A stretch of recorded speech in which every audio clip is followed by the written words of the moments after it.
Hi there, my name is Ewan Nicholson. Welcome to my YouTube channel, Remembering Love. The subject of today's video is how childhood trauma gets stored in the body.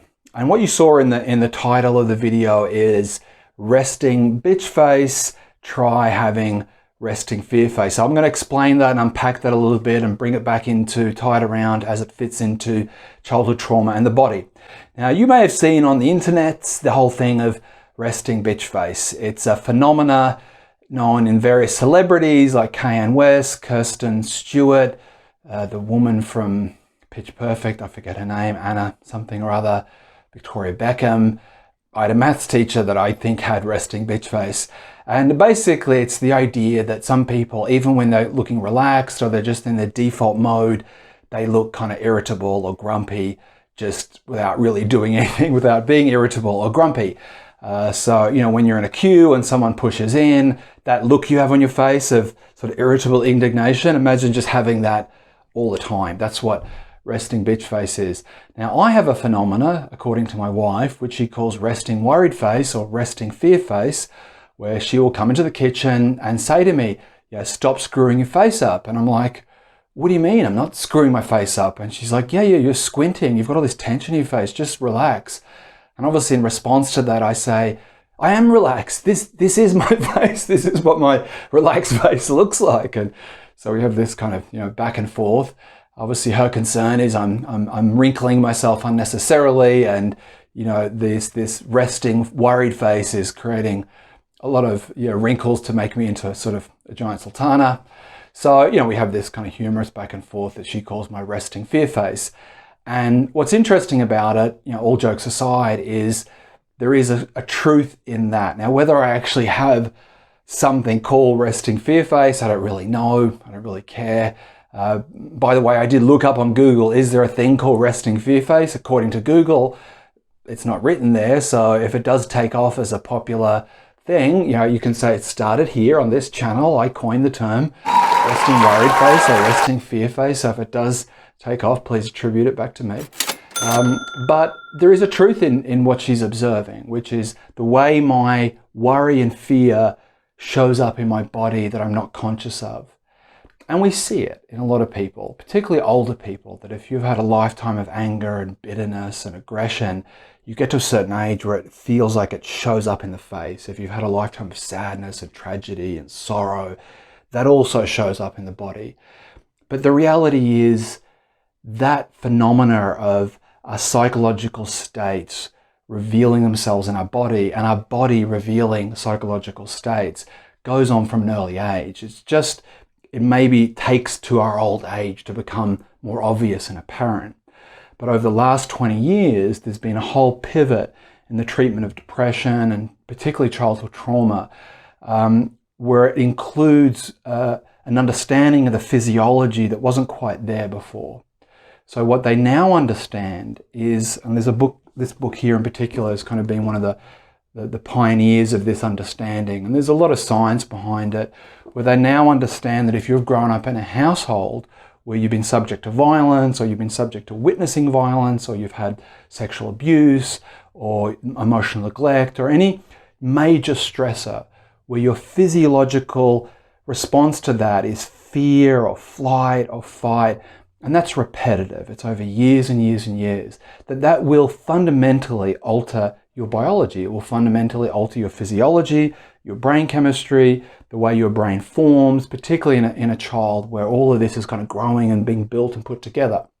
So what they now know is that when you get to your adult life, your biology set point is very different to someone that's grown up in a safe, loving, stable household. What treating childhood trauma now involves is what they call a top-down and bottom-up approach, a more holistic approach, where in addition to kind of dealing with the process of cognitively or understanding the you know, what's going on in your mind and your emotions and your psychology, there's also a necessity to reconstitute or readapt your nervous system and your physiology out of this kind of locked in stress response. So as you're able to kind of relax your physiology, you're working on your vagal nerve. There's, and I've talked about it's a number of different videos, TRE, Safe and Sound Protocol. There's somatic experiencing, which I've never had any experience with, but it's one of these modalities. And the whole idea is that as you relax your body, it gives you a greater space to kind of work on things cognitively, and as you do that, it then able to relax your body, and it kind of works in this kind of more holistic circle. And this is the understanding that our body keeps score. Our body remembers that we may kind of get to our 20s and 30s and just think, well, that was my past and that was my childhood and I'll just kind of get over it. But our bodies do remember that the memory of that stress is held in such a way that it's affecting us even if we're not conscious of it. And this is where you see it. And my wife sees it in my squinted up face at times. Maybe we know someone that feels like they're crunched over a little bit. And little by little, there's an awareness that we need to gain of what is our body telling us. And obviously to gain that awareness, we have to bring our attention to what is going on in our body. At times I'm on my computer and I can just suddenly, I look down and my fist is clenched. There's just a tension there. Oh, okay, I gotta release that or relax that. And there's versions of that going on all the time. And this is where, I talked about on the other video about disassociation, that it's a means of really, as you disassociate, and I'll put a link to the video in the description, it's very much an act of cutting off from what's going on in our physiology, our actual body experience. I think it's something just worth being aware of is if you're in the process of healing your childhood trauma, is starting to be more conscious of what's going on in my body. Like, what am I feeling when this happens and there's a conflict over here? What's going on in my stomach? What's going on in my breathing? How do I feel inside my heart? Is there tension at the back of my neck? And just having a conscious awareness that there is a physiological response both to our present environment and the history of what we've actually been through. And what's promising and hopeful and optimistic is what they've discovered is this is changeable. That we may have had this biological set point set up during our childhood due to trauma and fear, etc., but we can reverse it.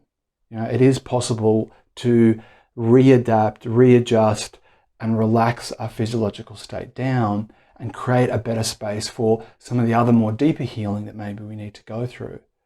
So will I one day get rid of my wrinkled, stressed up, resting fear face? I don't know. Maybe not. I'm not really that bothered. But I am open to being aware that I'm not aware, that I'm holding tension at times and expressing tension in a way that's kind of unconscious. And obviously when someone says to relax, it's something that kind of stresses you out. It's like, when you're sad and someone says, be happy, it's like, ugh, if it was that easy, I'd just do it. But at the same time, I'm willing to be aware that, I'm not aware, and to suddenly be more conscious and more cognizant, to be more conscious and more cognizant. I can't even say that word. Be conscious and more aware of, what I'm presenting physiologically, I think is a good thing, and I'm open to. So I hope this has helped. I hope this has made sense. If you've enjoyed this video, please like and subscribe or share it if you know someone it could help. Thank you for coming. Thank you for listening, and take care of yourself. Bye-bye.